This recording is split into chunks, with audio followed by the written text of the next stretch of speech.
Salut à toi, fan de l'univers de Saint Seiya. Donc bienvenue pour cette petite série de vidéos consacrée aux idées qu'on peut avoir sur Saint Seiya, qui peuvent être soit totalement fausses, soit partiellement vraies, ou alors obscures.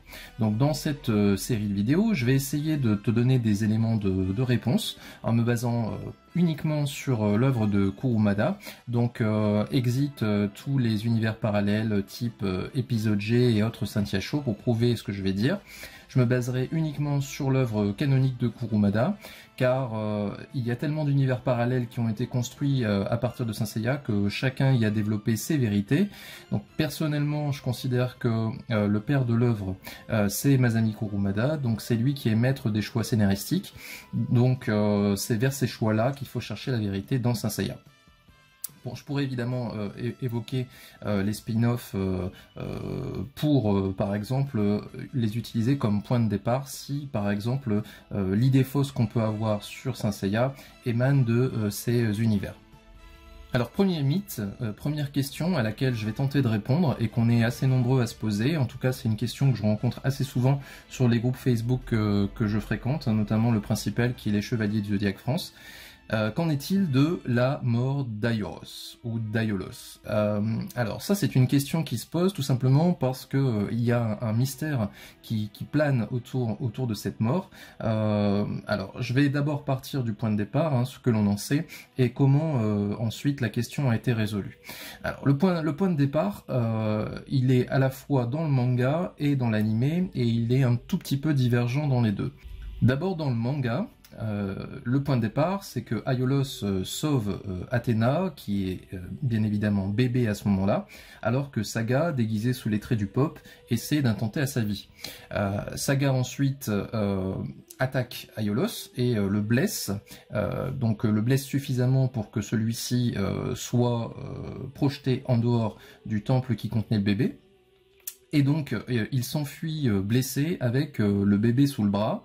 On apprend ensuite qu'il y a eu a priori un affrontement entre Shura et puis Aiolos. Alors ça on l'apprend uniquement lorsque Shiryu fait face à Shura et que celui-ci lui annonce qu'il est celui qui a tué Aiolos. Et puis on n'a pas d'autres détails. Donc au niveau du manga, la mort d'Aiolos et la cause de cette mort s'arrête là. On n'a pas d'autres informations.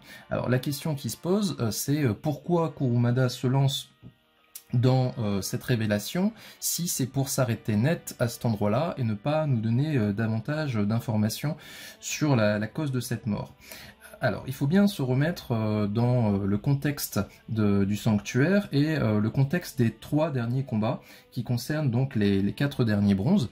On arrive donc à la maison du Capricorne, il nous reste encore 4 bronzes, c'est-à-dire le dragon, le cygne, Andromède et Pégase. Le premier combat va être celui donc qui oppose Shiryu à Shura, et ensuite viendront les combats du cygne face au Verseau et d'Andromède face au Poisson. Il s'agissait dans ces 3 derniers combats, a priori, de provoquer la mort. Alors la mort, la pseudo-mort maintenant, puisqu'on sait qu'ils vont y survivre, de nos 3 bronzes restants, de garder Pégase bien entendu en vie. Et donc il s'agissait vraiment d'atteindre une émotion assez importante lors de ces combats et d'arriver à un paroxysme au niveau de l'action et du ressenti qu'on pouvait avoir par rapport à cette série. Pour ce qui est du combat du cygne face au Verseau, eh bien, il y avait un enjeu supplémentaire à ce combat qui était celui de l'affrontement maître-élève qui avait déjà été initié un peu plus tôt dans la maison de la Balance. Il s'agissait donc pour Yoga de montrer à son maître qu'il était devenu un vrai saint et qu'il savait contrôler ses émotions. Donc on a un enjeu supplémentaire par rapport à un combat lambda qui pourrait avoir lieu face à n'importe quel autre Gold Saint autre que le Verseau. Pour ce qui est d'Andromède, il y avait aussi un enjeu supplémentaire puisque affronter le Saint des Poissons était pour lui important puisqu'il s'agissait de venger la mort de son maître qui avait été terrassé donc par Aphrodite. Donc là aussi on avait un enjeu supplémentaire qui pouvait encore une fois augmenter l'intensité dramatique de ce passage. En revanche, pour Shiryu, quand il affronte Shura, eh bien, il n'y a pas d'enjeu supplémentaire.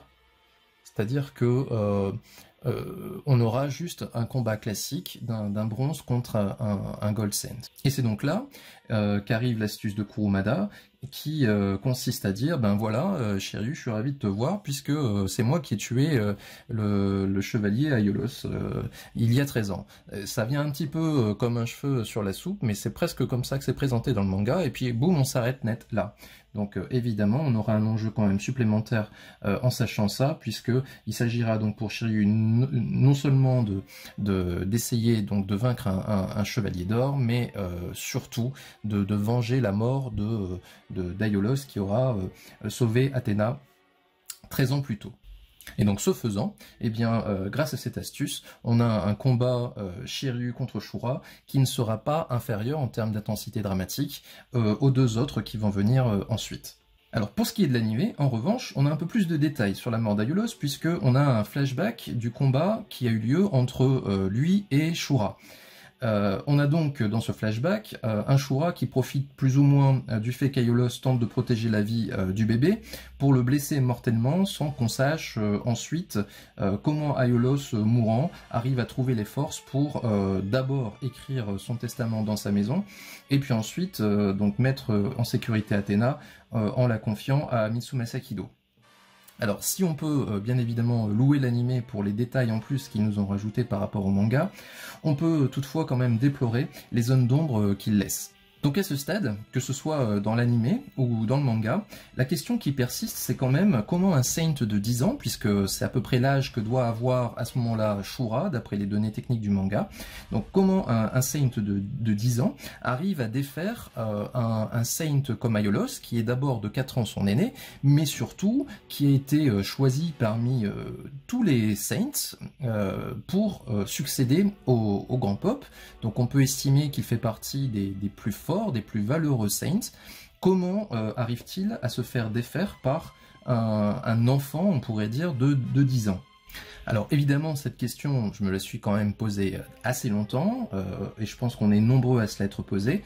Maintenant, elle a trouvé une réponse dans un univers parallèle qui est Saint Seiya épisode G, mais il aura fallu attendre quand même assez récemment pour avoir une réponse de Kurumada himself dans le préquel qui est sorti, qui s'intitule Saint Seiya épisode 0.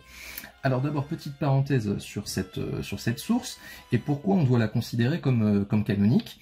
D'abord, il s'agit d'un mini-manga d'une trentaine de pages, qui est paru en fin 2017 dans un magazine japonais qui s'appelle Champion Red, et qui a été intégralement réalisé donc par Kurumada himself, aussi bien sur les dessins que sur le scénario, si bien que ce que je vais vous dire là, pour ceux qui ne connaissent pas cette œuvre, doit être considéré comme LA vérité du manga, et donc rend caduque toute autre explication donnée dans les spin-offs de type épisode G par exemple. Donc si on prend cette source, Saint Seiya épisode 0, le point de départ est exactement le même que le manga, c'est-à-dire que Aiolos sauve Athéna et puis s'enfuit ensuite avec le bébé. Cependant, là où ça diverge, c'est qu'à ce moment-là, il doit traverser dans l'autre sens les 12 maisons du Zodiaque pour pouvoir sortir du sanctuaire. Alors il a un petit peu le cul bordé de nouilles, notre ami Aiolos, puisque il ne va devoir affronter que 3 Gold Saints. En effet, il n'y a que 3 maisons qui soient gardées, puisque l'immense majorité des Gold Saints sont partis en entraînement, et ne reste dans le sanctuaire que le Gold Saint des Poissons, du Capricorne et du Cancer. Donc ces trois Gold Saints sont a priori au courant que Aiolos s'est enfui avec la réincarnation d'Athéna, et donc là, à ce stade, on est parfaitement raccord avec ce que nous dit le manga original quand Aphrodite affronte Andromède, et qui lui déclare que lui, Shura et Deathmask étaient au courant de la duplicité de Saga, et que donc ils l'ont suivi en connaissance de cause. Donc de ce côté-là, on est totalement raccord avec le manga à ce stade. Donc comme Aiolos traverse les maisons du Zodiaque dans l'autre sens, le premier obstacle qui se pose à lui, c'est Aphrodite des Poissons. Donc Aphrodite lui envoie ses roses, et donc Aiolos est touché par celle-ci, mais absolument pas mortellement. Et il arrive à s'en sortir grâce à une attaque vraiment inédite, hein, puisqu'on ne la connaissait pas chez Aiolos, qui s'appelle la Shadow Arrow, et donc la flèche de l'ombre, hein, si vous voulez, qui lui permet d'immobiliser son adversaire grâce en fait à son ombre. Donc ça lui permet d'avancer jusqu'à la maison du Capricorne. Donc dans la maison du Capricorne, il fait face à Shura, mais cette fois-ci, la Shadow Arrow, qu'il dirige donc vers l'ombre de Shura, n'a aucun effet, puisque l'épée Excalibur, hein, qui est bien sûr l'attaque de Shura, n'est pas sensible à cette attaque. Et donc, a priori, Aiolos semble avoir ici un vrai obstacle qui se dresse face à lui, mais heureusement pour lui, il se trouve que Athéna avait niqué la déesse de la victoire entre ses mains, donc elle arrivait comme ça, un peu par magie, et c'est cette déesse de la victoire qui immobilise Shura et qui permet à Aiolos d'avancer. Donc si on fait un peu le point, après ces deux combats, Aiolos est blessé, mais absolument pas mortellement. Il progresse assez rapidement, il arrive donc jusqu'à sa propre maison, hein, donc celle du Sagittaire. C'est à ce moment-là donc qu'il en profite pour faire son testament. Donc là aussi, on est encore raccord avec le manga, puisque on retrouve donc ce testament que vont découvrir nos 4 bronzes lorsqu'ils vont traverser le sanctuaire. Donc c'est le testament qu'il avait laissé à leur intention. Une fois donc ce testament écrit, eh bien, il continue à avancer et il arrive donc à la dernière maison qui soit gardée par un saint, à savoir celle du Cancer. Donc là, bien évidemment, il fait face donc à Death Mask et donc à son fameux Sekishiki Mekaiha, donc qui a le pouvoir de projeter son adversaire donc dans les enfers. Donc évidemment, Death Mask utilise cette attaque contre Aiolos, et là, heureusement pour lui, c'est cette fois-ci le Cosmos d'Athéna qui lui permet de s'en sortir, puisqu'elle retourne, alors sans qu'on le voit vraiment, mais en tout cas, c'est dit et c'est suggéré par les bulles du manga. Elle retourne l'attaque de Death Mask contre lui-même, et c'est Death Mask qui se retrouve aux enfers, alors que Aiolos, lui, est resté dans la maison du Cancer. Donc il peut continuer ensuite sa progression, et finalement il parvient à sortir des 12 maisons. Alors après ce périple hein, pour Aiolos, où il a dû affronter successivement 3 Gold Saints, il arrive au pied d'un abîme qui est en fait la séparation du monde des mortels avec le sanctuaire. Puisque je vous rappelle que pour le commun des mortels, le sanctuaire est invisible, et ce qui sépare ces deux mondes, eh bien c'est un abîme qui est relié par un pont suspendu. Donc à ce moment-là, Aiolos entreprend de franchir ce pont, et c'est juste à ce moment que arrivent les 3 Gold Saints qui étaient immobilisés plus tôt. Donc d'abord, il doit faire face aux attaques de Death Mask et d'Aphrodite, qui n'en viennent pas à bout. Il continue à progresser vers le monde des mortels.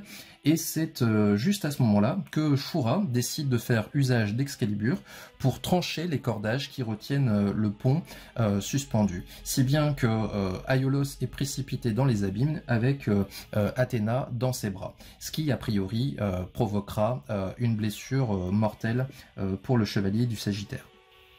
Juste après ça, Kurumada prend soin, donc dans ce prequel, de nous préciser que Aiolos ne mourra pas tout de suite de cette blessure, qu'il réussira à remonter de ce ravin, pour ensuite confier le bébé à Mitsuma Sakido et donc mourir de ses blessures.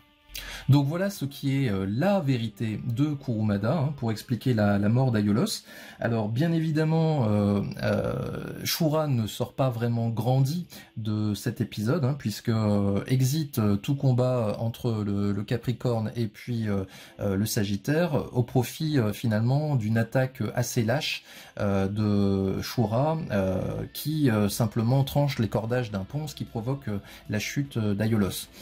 Bon, bien évidemment, ceci est beaucoup moins chevaleresque que l'explication qui était donnée au départ, mais en tout cas, elle a le mérite de la vraisemblance. Hein. Il est quand même plus facilement acceptable et vraisemblable d'avoir quelqu'un qui tombe dans un ravin et qui finit par être blessé mortellement que un saint aussi puissant qu'Aiolos qui soit battu assez facilement par un saint de seulement 10 ans.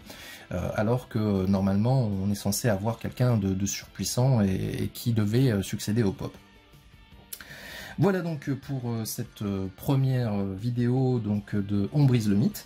J'espère que celle-ci t'a plu et qu'elle t'a appris des choses que tu pouvais peut-être ignorer. Si c'est le cas, eh bien, je t'encourage bien évidemment à partager cette vidéo, à la liker et à t'abonner pour ne pas manquer les suivantes. Et puis bien sûr, je te dis à très bientôt.